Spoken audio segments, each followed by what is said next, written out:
আসসালামু আলাইকুম দর্শক, আজকে গোপালগঞ্জে এনসিপির উপর হামলা নিয়ে এবার মুখ খুললেন রাফি। দর্শক, তিনি কি বললেন চলুন আমরা শুনে আসি। আর কোন সন্ত্রাসী আর কোন পেটোয়া বাহিনী এই দেশ থেকে পালিয়ে যেতে পারবে না। প্রত্যেকটাকে ধরে ধরে বিচারের আওতায় আনতে হবে।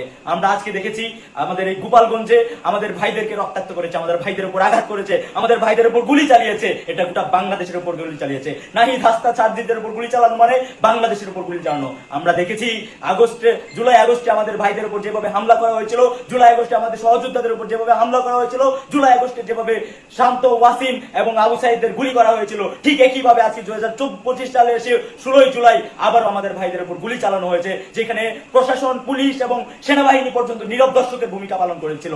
দর্শক, এতক্ষণ আপনারা সেই কথাগুলো শুনতে পেলেন। দর্শক, এইবার রাফি কঠোরভাবে হুঁশিয়ারি দিয়েছে গোপালগঞ্জে সেই এই সন্ত্রাসীদের উপর। তিনি সরাসরি বলেছেন যে তাদের বিরুদ্ধে কঠিন অ্যাকশন নিতে এবং তাদের মতো সন্ত্রাসীদেরকে আর দেশের মধ্যে জায়গা দেওয়া যাবে না। দর্শক, রাফির কথার সাথে কি আপনি একমত কিনা তা অবশ্যই কমেন্ট বক্সে জানিয়ে যাবেন।